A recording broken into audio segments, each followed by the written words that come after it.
నమస్తే, welcome to 99 TV. Hormuz జలసంధిని మూసివేయటం, తాత్కాలికంగా మూసివేయటం Iran తీసుకున్న ఒక వ్యూహాత్మక చర్య. మూసివేయడంతో పాటు లైవ్ ఫైర్ డ్రిల్స్ నిర్వహించింది ఇరాన్. ఎందుకు నిర్వహించింది?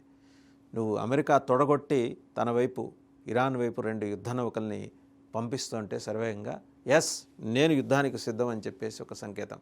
ఖమేనీ నాయకత్వం, మిలిటరీ నాయకత్వం తక్కువేం దల్లా, మేము తొడగొట్టి ఎదురు చేస్తున్నాం.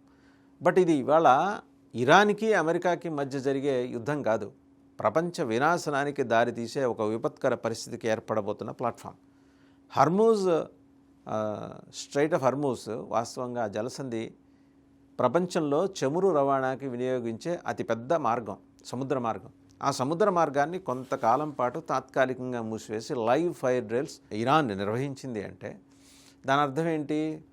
మేము అమెరికాని తిప్పి కొడతాం, 2 యుద్ధ నౌకల్ని, వార్షిప్స్ని తీసుకొచ్చి ఆల్రెడీ మోహరించింది.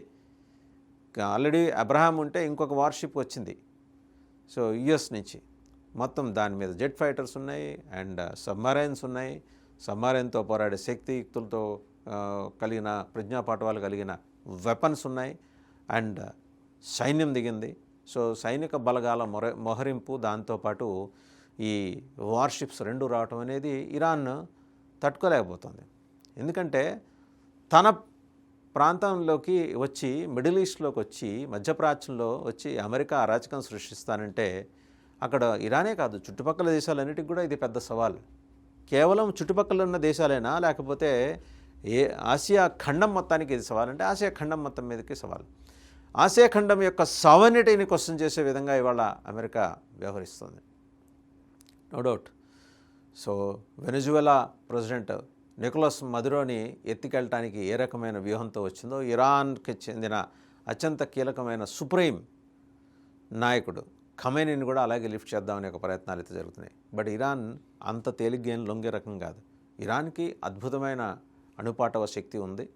చెప్పేవాళ్ళు కేవలం దాన్ని ఇంధన అవసరాల కోసం అణు శక్తిని వాళ్ళు తయారు చేసుకుంటున్నారు, వినియోగించుకుంటున్నారు అనేవాళ్ళు కొందరు. అసలు యురేనియం శుద్ధి మాత్రమే అక్కడ జరుగుతోందని చెప్పేవాళ్ళు కొందరు. But however Iran has procured nuclear war heads ఉన్నాయి అండ్ అలాగే అణ్వాయుధాలు కలిగి ఉన్నది, ఖచ్చితంగా దాడి చేస్తుంది. ఇప్పుడు అణ్వాయుధ దాడి అవుతుందా? రేపొద్దున అమెరికా వార్షిప్స్ తోటి వచ్చేసిందంటే ఎటువంటి విపత్కర పరిస్థితులు అక్కడ చుట్టుకోబోతున్నాయి, ఇవన్నీ ఇప్పుడు గమనంలోకి తీసుకోవాల్సింది.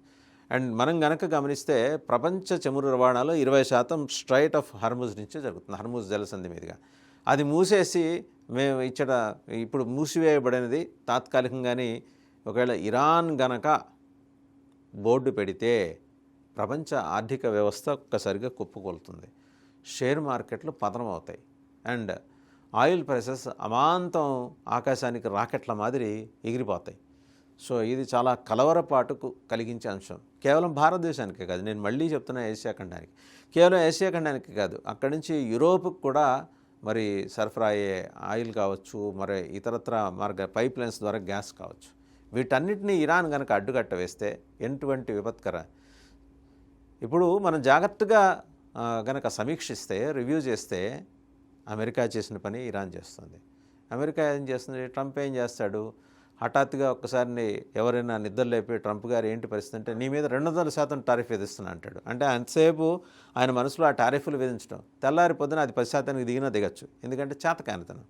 చైనా మీద అలాగే 200% అన్నాడు, చేసుకోపొమ్మన్నాడు జీ జిన్పింగ్. ఏమైంది? ఆయనకు రేర్ ఎర్త్ మినరల్స్, ఆయనకు కావాల్సినవి మ్యాగ్నెట్స్ చైనా నుంచి దిగుమతి చేసుకోవాలి. నువ్వు చేసుకొని ఇష్టం వచ్చిన చేసుకో, ఇవన్నీ నేను ఆపారేస్తున్నాను అన్నాడు జీ జిన్పింగ్. అబ్బాబే అసలు నేను అట్లా అనలేదు, ఏదో పొరపాటున అట్ట వచ్చింది, 20 అనబోయేదో 200 అన్నాను అని చెప్పి సర్దిపుచ్చుకొని చైనాకు దండం పెట్టి మనసులో ఏం పెట్టుకోకుండా ఆ మాటలు అని చెప్పేసి జీ జిన్పింగ్ అని దువ్వాడు. సో ఇప్పుడు అదే వ్యవహారం ఇరాన్ చేయబోతోంది అమెరికా మీద. నువ్వు చేయగలేంది నేను చేస్తే తప్ప, నీవు నేర్పిన విద్య నీరజాక్ష అని అంటుంటారు కదా, అలాగే నువ్వే కదా నేర్పావు ట్రంప్, అందుకని నీ మీద మేము ప్రయోగిస్తున్నాం. ఎలా ప్రయోగిస్తున్నాం? ప్రపంచ ఆర్థిక వ్యవస్థను అతలాకుతలం చేసే విధంగా ఈ మొత్తం ఆయిల్ రవాణాకి, చమురు రవాణానికి వినియోగించే స్ట్రైట్ ఆఫ్ హార్మూజ్ని పూర్తిగా మూసేస్తే ఇప్పటికే 20% ఎఫెక్ట్ అయింది. ఏది వాళ్ళు పంపించే 20% మొత్తం ఈ ఈ చమురులో అందులో 20% ఎఫెక్ట్ అయింది. అంటే తాత్కాలికంగా మూసివేయబట్టే. రేపు కంప్లీట్గా 20% ఎఫెక్ట్ అయితే ఏమో. భారతదేశంలో పెట్రోల్ మన వరకే వస్తే ఈరోజు లీటర్ రూ. 107 108 ఉంది. సో అది బ్యారెల్ పెరిగిందనగానే క్రూడ్ ఆయిల్ ఇక్కడ లీటర్ కూడా అమాంతం ప్రపోర్షనేట్గా పెరుగుతుంది. 200 300 కూడా కావచ్చు. సో అప్పుడు ఏమవుతుంది, అంతర్జాతీయంగా అమెరికా మీద ఒత్తిడి పెరుగుతుంది. అంటే ఒక యుద్ధానికి ముందు కావాల్సిన ప్రియాంబుల్ ఇరాన్ సిద్ధం చేసుకుంటుంది. ఇరాన్ నాగరికత కానీ ఇరాన్ సంస్కృతి కానీ ఏ రకంగానూ తక్కువ చేసి చూపించాల్సినవి కావు.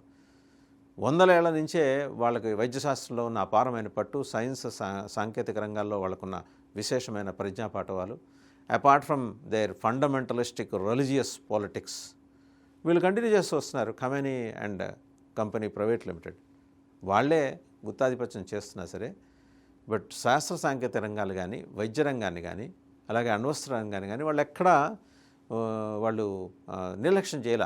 దానికి కావాల్సిన నిధులు వనరులు సమకూర్చడం అండ్ అందులో దేశ ప్రజ్ఞాపాఠవాలు పెరగడానికి కావాల్సిన అన్ని శక్తియుక్తుల్ని వాళ్ళకి సమకూర్చడం, ఇవన్నీ ఇరాన్ చేస్తుంది. అలాంటి ఇరాన్ అమెరికా దృష్టిలో చిన్న దేశం అయితే అవ్వచ్చు కాక 57 ఇస్లామిక్ దేశాలు ఉన్నాయి.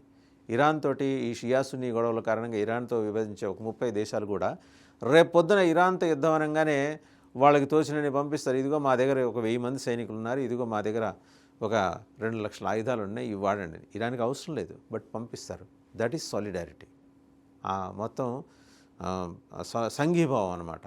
57 దేశాల్లో కనీసం 30 దేశాలు ఇరాన్ వెంబడి నడుస్తాయి. అమెరికా తలెక్కడ పెట్టుకుంటుంది. So these are all the things. ఇవాళ అమెరికా ఆలోచించుకోవాల్సింది. వార్షిప్స్ పంపించగానే పని అయిపోదు. ఇల్లు అలగ్గానే పండగ కాదు. యుద్ధ నౌకల్ని పంపించింది. యుద్ధ నౌకలు పంపడానికి కోసం ఎంత వెచ్చించింది, ఎవడబ్బ సొమ్మని ట్రంప్ వెచ్చిస్తాడు అని చెప్పే ప్రశ్న. ఇప్పటికే 40% ప్రజలు, అమెరికా ప్రజలు ట్రంప్ది చెత్త పరిపాలన అని చెబుతున్నారు. సో కనిపించిన ప్రతివాడితోటి యుద్ధం చేసేద్దాం, వార్షిప్స్ పంపిద్దాం, B-2 బాంబర్స్ పంపిద్దాం. సో పక్కన ఇజ్రాయెల్ ఉంది కదా, ఇజ్రాయెల్ సపోర్ట్ చేస్తుంది ఇజ్రాయెల్. బట్ ట్రంప్ తెలుసుకోలేంది, లేకపోతే తెలిసినా సరే తెలియనట్టు నటిస్తున్నది విషయం ఏంటంటే, ఇజ్రాయెల్ని అమెరికా వాడుకోవాలా, అమెరికాని ఇజ్రాయెల్ వాడేసుకుంది. కంప్లీట్గా తన సైనిక అవసరాలకి B-2 బాంబర్స్ తెప్పించుకుంది, ఇరాన్ మీద వేయించింది, న్యూక్లియర్ ఫెసిలిటీస్ని పాక్షికంగా ధ్వంసం చేసి అక్కడ ఎలాంటి యాక్టివిటీ లేకుండా చేసింది. రేడియేషన్ వెలువడిందా లేదా అనేది మనం ఇప్పుడే చెప్పలేని విషయం. బట్ ఓవరాల్గా ఏంటంటే ఇరాన్ని కొంచెం ఛిద్రం చేసింది. అంటే ఇక్కడ ఎవరిని వాడుకున్నారు? ఇజ్రాయెల్ అమెరికాని వాడుకుంది. అమెరికా ట్రంప్కి ఈ విషయం తెలియదా? తెలుసు. మరి ఎందుకు చేశాడు? B-2 బాంబర్స్ ఎందుకు పంపించాడు? అవసరం. వెస్ట్ ఏషియాలో, సెంట్రల్ ఏషియాలో, అటు పశ్చిమాసియాలో, మధ్య ప్రాచ్యంలో, మధ్య ఏషియాలో కూడా తన పట్టు సాధించడం కోసం. అమెరికా ఇక్కడ స్థావరాలు లేవా? ఖతార్లో ఉంది. రేపొద్దున అక్కడి నుంచి సైనిక బలగాలు తరలి వస్తాయి. బట్ ఎంత తరలి వచ్చినా సరే, ఖతార్కి it has a soft corner for Iran. ఎందుకంటే ఇంకో ఇస్లామిక్ నేషన్ అది. ప్రపంచంలో ఇస్లామిక్ దేశాల మీద జరుగుతున్న దాడిగా దాన్ని ఇస్లామిక్ నేషన్స్ అన్నీ అభివర్ణించిన ఆశ్చర్యపనక్కర్లేదు. రేపొద్దున పాకిస్తాన్ అలాంటి తీసుకుంటుంది. పొద్దున్న లేస్తే నీ అల్లుడు వ్యాపారాల కోసం పాకిస్తాన్ని పెడా వాడేసుకుంటున్నావు కదా ట్రంప్. రేపొద్దున ఇరాన్తో యుద్ధానికి దిగితే ఇదే పాకిస్తాన్ని ఎంబడి నడుస్తుందా? ఆ నమ్మకం నీకుందా? చెప్పలేం. ఎందుకంటే సయ్యద్ అసీం మునీర్ నెలలా ఇచ్చే మామూళ్ళు తీసేసుకొని జేబులో వేసుకొని ఆయన వరకు ఆయన ప్రశాంతంగా ఉన్నాడు. బట్ సైన్యం ఒప్పుకుంటుందా? చస్తే ఒప్పుకోదు పాకిస్తాన్ సైన్యం. మరి ఆయన సుప్రీం కమాండర్ కదా, అయితే అవ్వచ్చు కాక. నువ్వు ఫీల్డ్ మార్షల్ కాదు, ఏ రకమైన పేరుని పెట్టుకో. మేమైతే ఇరాన్ మీద యుద్ధానికి నీ బలగాల్ని, పాకిస్తాన్ బలగాల్ని పంపించమంటే పంపించం. ఇన్ఫ్యాక్ట్ ఇరాన్ కోసం సపోర్ట్గా మాత్రం ఈ సైనిక బలగాలు వెళ్ళే అవకాశం ఉంది. సో ఇది 57 ఇస్లామిక్ నేషన్స్. మళ్ళాంటి తరచు దేశాలు ఏం చేస్తాయి? ట్రంప్ని వార్న్ చేస్తాయి. అయ్యా డొనాల్డ్ ట్రంప్ గారు, 2 ఏళ్ళు అయింది, ఏడాది పూర్తయింది మీ పరిపాలన, ఇంకో 3 ఏళ్ళు ఏదో మీరు ఉద్యోగం చేసుకోవాలి, ప్రశాంతంగా ఉద్యోగం చేసుకోండి, వీళ్ళతో తగులు పెట్టుకొని తప్పులు మారనే పేరు తెచ్చుకోమాకండి అని కొంచెం ఆయనకు సుభాషితాలు చెబుతాం. వింటాడా? వినడు. వినేవాడైతే అండి ట్రంప్ అని ఎందుకు అంటాం? సీతయ్య అంటాం. వినడు కాబట్టి సీతయ్య అంటాడు. ట్రంపు వినడు. మరి ఎంత కంపు చేసుకుంటున్నాడు కదా ఏషియా ఖండం మొత్తం మీద. రేపొద్దున ఏషియా దేశాలన్నీ చైనాతో సహా కలిసికట్టుగా అమెరికా మీద దాడికి తలపోస్తే చలిచీమల చేతి చిక్కి చావదే సుమతి, బలవంతమైన సర్పము చలిచీమల చేతికి చిక్కి చావదే సుమతి అని పద్యం చదువుకున్నాం కదా. అంటే నువ్వెంత బలవంతమైన సర్పమైనా చలిచీమల లాంటి ఈ దేశాలన్నీ కలుస్తాయి, ఏషియాలో ఉన్న దేశాలన్నీ.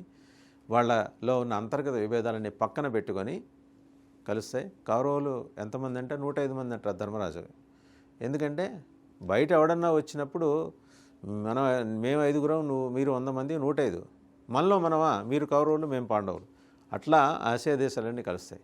సో అంత తేలికైన వ్యవహారం కాదు. స్ట్రైట్ ఆఫ్ హార్మూజ్ని తాత్కాలికంగా మూసివేసి ఇరాన్ చేసిన ఒక యుద్ధ శంఖారావం అనేది అమెరికా గుండెల్లో అయితే గుబులు పుట్టిస్తుంది. సో ఇక్కడ అమెరికాను భుజాన వేసుకోవటము, ఇరాన్ని భుజాన వేసుకోవటము, అమెరికా చేస్తుంది కరెక్టనో ఇరాన్ చేస్తుంది తప్పనో ఎవరు చెప్పట్లా. బట్ అంతిమంగా ఏంటంటే ప్రపంచ ఆర్థిక వ్యవస్థని కుదేలు చేసే ఇలాంటి విపత్కర పరిస్థితులకు దారితీసే యుద్ధాన్ని మాత్రం ఎవరూ ఆశించట్లేదు, దాన్ని ఎవరూ అంగీకరించట్లేదు.